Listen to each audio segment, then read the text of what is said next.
രാജ്യത്ത് ഇംഗ്ലീഷ് സംസാരിക്കുന്നവർ തലകുനിക്കേണ്ടി വരുമെന്ന് കേന്ദ്ര ആഭ്യന്തരമന്ത്രി അമിത് ഷാ. പ്രാദേശിക ഭാഷകൾക്ക് ഇംഗ്ലീഷിനേക്കാൾ മുൻഗണന കിട്ടണം. ഭാഷാ പൈതൃകം തിരികെ കൊണ്ടുവരാൻ പ്രയത്നിക്കണമെന്നും അമിത് ഷാ പറഞ്ഞു.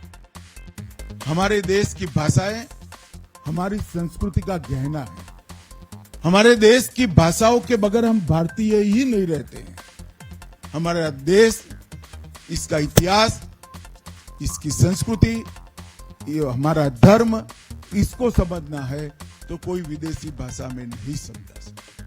आधी अधूरी विदेशी भाषाओं से संपूर्ण भारत की कल्पना नहीं हो सकती. वो केवल और केवल भारतीयता से हो सकती है, भारतीय भाषा से हो सकती है. അജീഷ് ജയകുമാർ വിശദാംശങ്ങളുമായി. അജീഷ്, മുൻപ് ഹിന്ദിയെ കൂടുതലായി പ്രൊമോട്ട് ചെയ്യുന്നു എന്ന തരത്തിലേക്കൊക്കെയുള്ള പരാമർശങ്ങൾ വരികയും അതിനുള്ള ചില നടപടികളിലേക്ക് കടക്കുകയും ചെയ്യുമ്പോൾ പല സംസ്ഥാനങ്ങളും അതിൽ കടുത്ത വിയോജിപ്പ് അറിയിച്ചത് നമുക്കറിയാവുന്നതാണ്. ഇവിടെ ഇപ്പോൾ പ്രാദേശിക ഭാഷകളെക്കുറിച്ച് പറയുകയാണ്. ഇംഗ്ലീഷ് സംസാരിക്കുന്നവർ തലകുനിക്കേണ്ടി വരും എന്നൊക്കെ അമിത്ഷാ പറയുന്ന സാഹചര്യം എന്താണ്?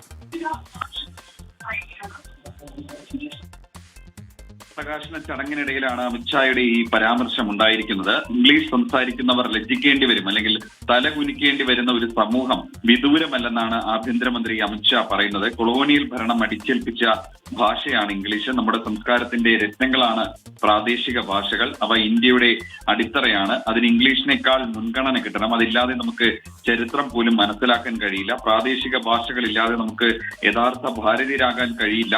ഭാഷാ പൈതൃകം തിരികെ കൊണ്ടുവരാൻ നമ്മൾ എല്ലാവരും ഒരുമിച്ച് പ്രയത്നിക്കണം എന്നതടക്കമായിരുന്നു അമിത്ഷായുടെ പ്രസംഗം ഉണ്ടായിരുന്നത്. നേരത്തെ ഹിന്ദി അടിച്ചേൽപ്പിക്കുന്നതുമായി ബന്ധപ്പെട്ട അദ്ദേഹത്തിന്റെ പരാമർശങ്ങൾ അത് വലിയ വിവാദമായിരുന്നു എന്ന് തമിഴ്നാടടക്കം വലിയ പ്രതിഷേധങ്ങളും നടത്തിയിരുന്നു. അതിനിടയിലാണ് ഇപ്പോൾ പുതിയ ഒരു പ്രസംഗം ഭാഷയുമായി ബന്ധപ്പെട്ട് അമിത്ഷാ ആഭ്യന്തരമന്ത്രി നടത്തിയിരിക്കുന്നത്.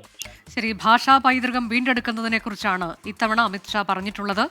ഇംഗ്ലീഷ് സംസാരിക്കുന്നവർ തലകുനിക്കേണ്ടി വരും എന്നുള്ളതാണ് അദ്ദേഹത്തിന്റെ പരാമർശം.